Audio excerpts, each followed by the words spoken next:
음이온수분의 양이온수 이 조건에 대해서 이야기를 하려고 해요. 이 조건은 올해 그러니까 2022학년도 6월에 처음으로 등장을 했고요. 그 다음에 2022학년도 수능 문제로도 나왔었죠. 그래서 이 조건을 어떻게 해석을 해야 되는지 그리고 어떻게 해석하는 게 편한지에 대해서 이야기를 한번 해보려고 해요. 먼저 이 영상을 보기 전에 제가 이전에 올렸던 증가와 감소에 관한 이야기 증가와 감소에 관한 영상 한번 보고 오는 게 좋을 거예요. 그거를 보고 들으면 좀 더 이해가 잘 될 거고 뭐 그거 안 들었다고 해도 이거 그냥 들어도 상관없을 거예요. 아닌가? 듣고 오는 게 낫겠네요. 자, 그리고 듣고 왔다라고 치면 이제 화학원에서 지표에 대해서 이야기를 제가 했었어요. 화학원에 나오는 지표들은 뭐 상수, 함수, 1차 함수, 유리 함수 중에 하나다. 그렇기 때문에 증가와 감소 이거는 특정한 영역에서 그러니까 조건이 바뀌기 전까지 예를 들어서 중화반응이라면 들어가는 용액이 달라진다던가 아니면 액성이 바뀐다던가 양적 관계에서는 뭐 한계 반응물이 바뀐다던가 그러한 경우가 아니라면 증가하면 쭉 증가하고 감소하면 쭉 감소한다 라는 거를 이야기를 했었죠. 그 조건은 이 음이온수분의 양이온수에도 정확하게 적용이 돼요. 그리고 한 가지를 더 이야기하자면 다른 지표, 예를 들어서 몰 농도를 생각을 해볼게요.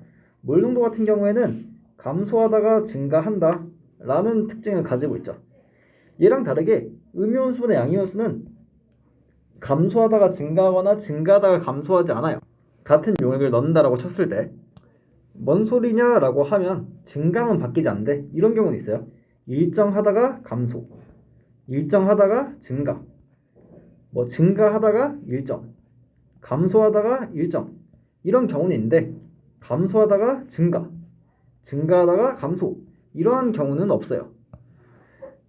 그렇기 때문에 여기서 우리가 이 조건이 나왔을 때 파악을 해야 되는 거는 몇 가지가 있는데 첫 번째로 파악을 해야 되는 거 어떤 용액을 넣는가 어떤 용액에 어떤 용액을 넣는가 이거를 정해줘야 돼요.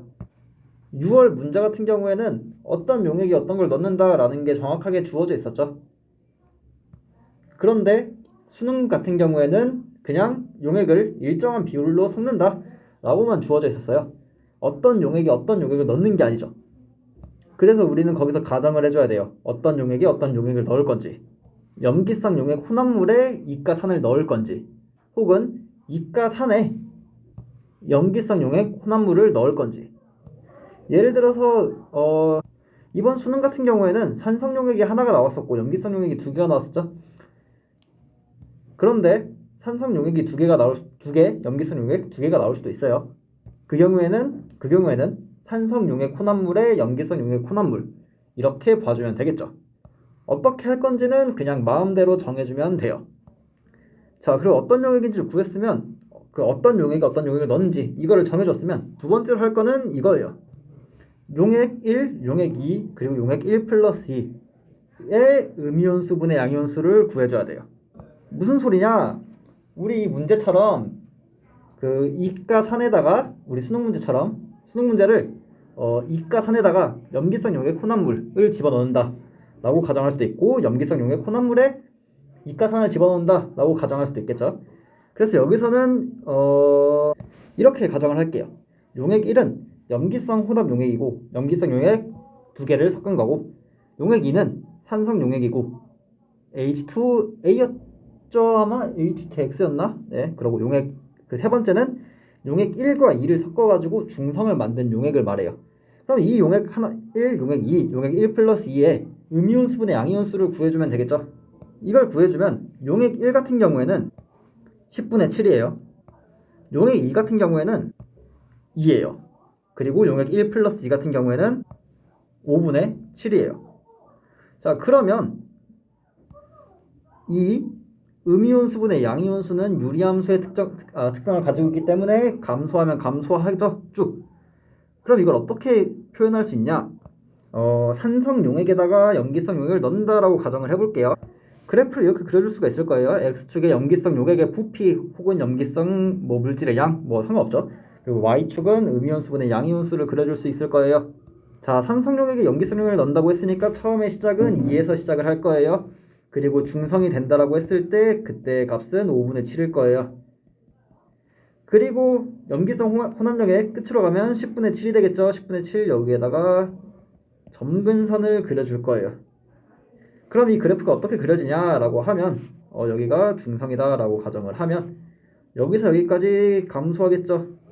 그리고 여기서 여기까지 감소하는데 점근선을 따라서 감소를 하게 될 거예요. 우리는 여기서 문제에서 용액 2 같은 경우가 음이온수분의 양이온수가 1.5라고 나와 있었죠. 1.5는 여기 있으니까 여기다 라는 거를 바로 파악을 할 수가 있어요. 그래서 용액은 산성이었다 라는 거를 우리는 파악을 할 수가 있었고요. 자, 여기서 특징이 이제 하나였고 두 번째 특징이 하나가 더 있어요. 어떤 특징이 있냐면 용액의 액성이 바뀌기 전까지 이 감소하죠. 음이온수분의 양이온수가 감소하는데 이 감소하는 거는 일가 염기성 용액에는 영향을 전혀 받질 않아요. 이 감소한 양은 일가 염기성 용액과 상관없이 이가 염기성 용액에만 영향을 받는 거예요. 즉 이게 2에서 1.5로 감소했잖아요. 제가 이거 그림을 잘못 그렸는데 얘가 직선이죠.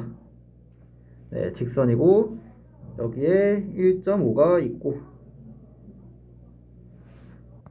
그러면 그냥 이가 염기만 넣는다라고 생각을 해볼게요. 이가 염기를 넣는다고 하면 음이온수분의 양이온수가 2에서 1로 가야 돼요. 그런데 1.5에서 끝났죠. 절반만큼 들어갔다는 뜻이에요. 이 1.5라는 걸 보고 이가 염기는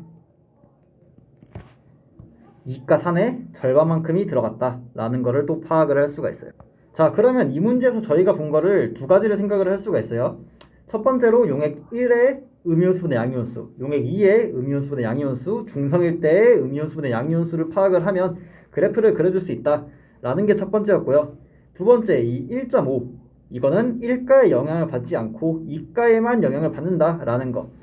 이 두 가지를 가지고 어떤 거를 우리가 볼 수 있냐면 정리를 하면 이렇게 돼요.